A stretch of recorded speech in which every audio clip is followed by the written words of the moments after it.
incredible cast, Alexa, James, Liliana, and Justin for bringing these characters to life.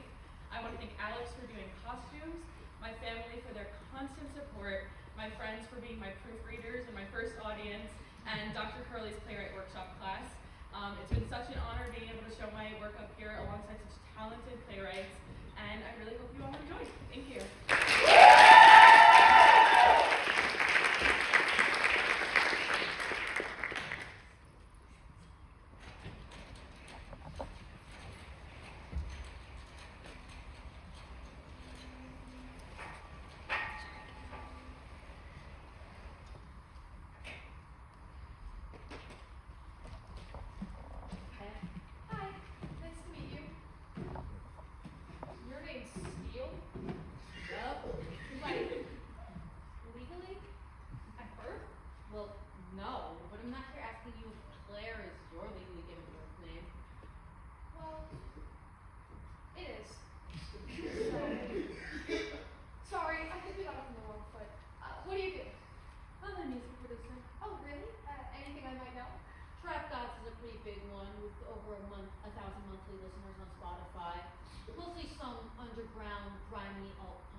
See that bird there?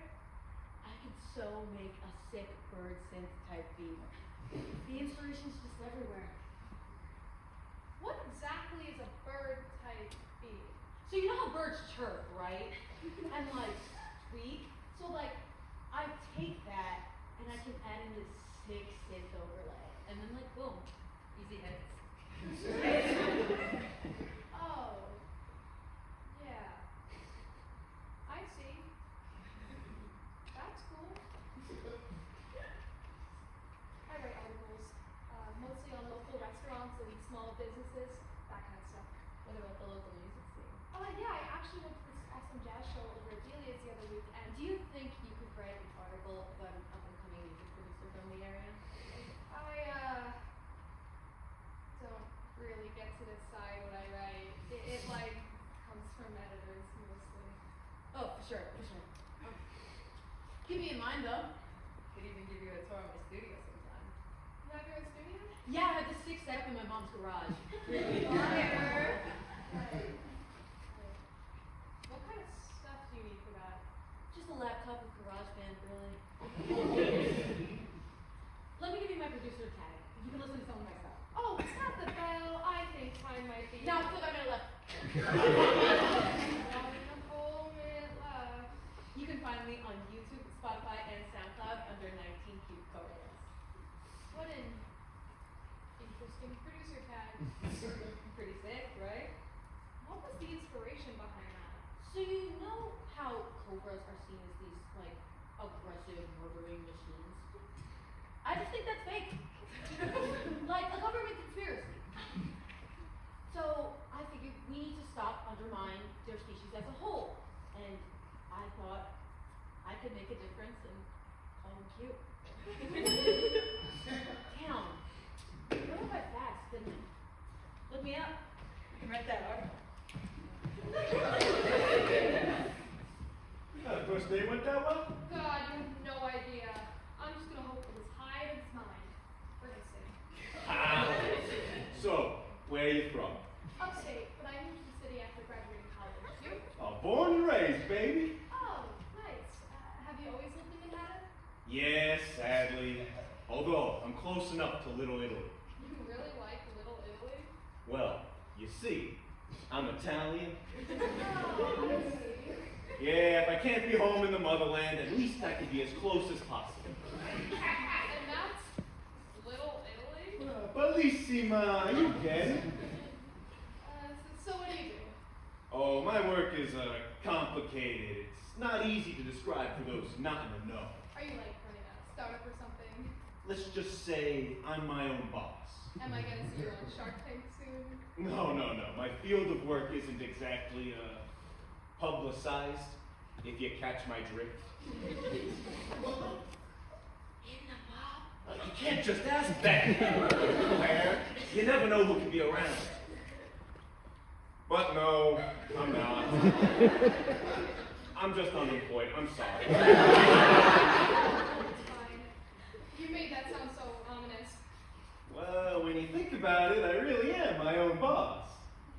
Because you're not working. See, this is why I don't tell people. Because girls like you just think I'm a lazy prick hanging around all day. I'm sorry, I didn't mean it that way. I just... I've got ideas. I've got plans you people couldn't fathom. I just need to get them off the ground and I'll take the world by storm. Tony, down at the deli, says he'd be my first investor. I have his promise on that, so I don't need your judgment. I'm sorry. I think you got the wrong idea here. I did not mean to offend you. I'm sure you have tons of ideas and plans. Yeah, I do. I really didn't mean to make it sound like I was judging you. It's just that so many of you women. I'm sorry, my nonna told me to stop talking like that. Maybe you should listen to your Nona more. Maybe it's safe to be going get her stuff. People just think I hang around all day doing nothing, you know? I get that. Finding a job can be hard, and sometimes what you thought would work for you doesn't. But if I can say something, just saying you have plans isn't exactly encouraging. It sounds like an excuse. But I do have plans. Fine. Like what? Well, I'm not just gonna share them with a random stranger because we're on a date. We're not getting anywhere with this. Oh, well, time's up. Sorry again if I offended you. Whatever.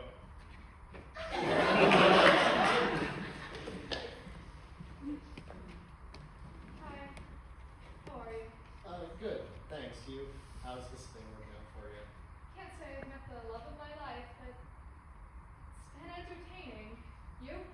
Like some characters here, that's for sure. So what do you do? I work in an accounting firm. Nothing too exciting, but it pays the bills. You? I'm a writer, mostly small-scale stuff right now for a small magazine. It sounds more fun than my job. My boss is a geriatric psychopath named Jerry, who complains about Biden's America and raves about his latest conspiracy theories. Sounds like you get along with my earlier date over there. He thinks Cobra's aggressive tendencies are made up by the government. Please tell me you made him explain more. Sadly, our time ended before we could really delve into that. We have to meet up with him afterward then. Giving up on our date so soon, are we? Did you want me to introduce you to? I'm sure Steele wouldn't mind. I'm sorry, Steele. Okay, we're getting off track now. Tell me about the magical world of magazine writing. I promise it's nothing magical. It's a really small publisher. Wasn't exactly the journalistic endeavor I had planned for my move to the city. Yeah, well, I moved here because my best friend and I thought we were going to start a band and make it big time. I'm guessing that didn't work out. Yeah, well, seeing as about 1,000 other people had the same idea as us, and our band name was Quantum Echo. No, it didn't exactly go to plan. Do you still play? I have an acoustic guitar I still fiddle with from time to time, but it's mostly become a decoration for my sad-looking apartment. I used to play guitar too. Back when I was in my everything sucks phase and was convinced I'd become the next sad indie girl breakout artist. See, you get my artistic endeavors. Well, clearly it worked out great for both of us, seeing as we're not famous musicians and are instead of a speed dating event. Yeah, what if I became a musician and I would have met you? You never know. We might have pulled out. Quantum Echo was far more hardcore than whatever you were cooking up. It would have been unlikely. I'll try to ignore the fact that you don't think my sad indie pop could have had some edge to it. I'm sure your lyrics about rain and sweaters with holes in them were the definition of edgy. Without sounding like a creep, do you come here often? At least once a week. The coffee's good and my apartment's not too far. But if some of these other dates frequent here, I'm gonna have to change my regular spot. You? No, actually, my sister told me about this thing. She's been trying to set me up for months. She's convinced I'm alone too much. I get that. I told my mom about this and she was overjoyed. I was getting out there. My sister doesn't seem to understand. I might like being alone. Yet, you still came here, so what does that say about you? And I'm lying about liking being alone, or my sister scares me a bit. Do you have any siblings? A brother who lives up in Vermont. We only see each other around the holidays mostly. He runs a Christmas tree farm, so he goes all out. Like a Hallmark movie? I didn't think those existed. It's a surprisingly lucrative business. Biggest red flag. Go. Oh wow. You sure you want to know that on the first date? Okay, relationship longer than 4 months. By choice? I broke up with all of them, yes. Commitment issues? You're good at reading people, but I promise to make you sound worse than I am. All good, just gotta know what I'm getting into. Your turn now. Saved by Mel, I guess. Listen, unless you want to talk to that guy, maybe we can keep chatting a bit? You know, as enticing as a date with him seems, I think I'd rather stay. Okay, your turn now. Well, on a similar note to you, I've been single for 3 years. What girl broke your heart? She was murdered, actually. Oh my god. I am so sorry. I swear if I had any idea, I would not have made that joke. It's actually a good lesson for me not assuming everything about everyone. Maybe that's why it's been such a waste of time. Because I just keep messing it up. God, I feel awful. I'm totally just fucking with you. That was so mean. God, I felt like the worst person ever. I'm sorry, I really couldn't help myself. In all seriousness, we were together all through college, and after graduation, things just fell apart. Being in the real world for the first time, whatever. I understand that. Sometimes things just aren't meant to be, and you have to be realistic. No sense in forcing things, at least that's my view. We're on the same page then. So, what kind of things do you write for the magazine? Mostly on local restaurants, little mom and pop type places. My editor gives me a lot of freedom with it. One of the perks of being such a small staff. So you must know the best places to eat in the city. And the worst. What's been your favorite place? There's this great little deli a few blocks over. Has the best sandwiches I've ever had outside of Italy. Sounds like a great place for our next date. Someone's confident. Well, seeing as we've almost sat through 2 sessions of this, I think rather than letting our time run out again, we get out of here and continue this conversation over a sandwich. You know, as enticing as any more dates seem, I think that sounds like a much better use of my time.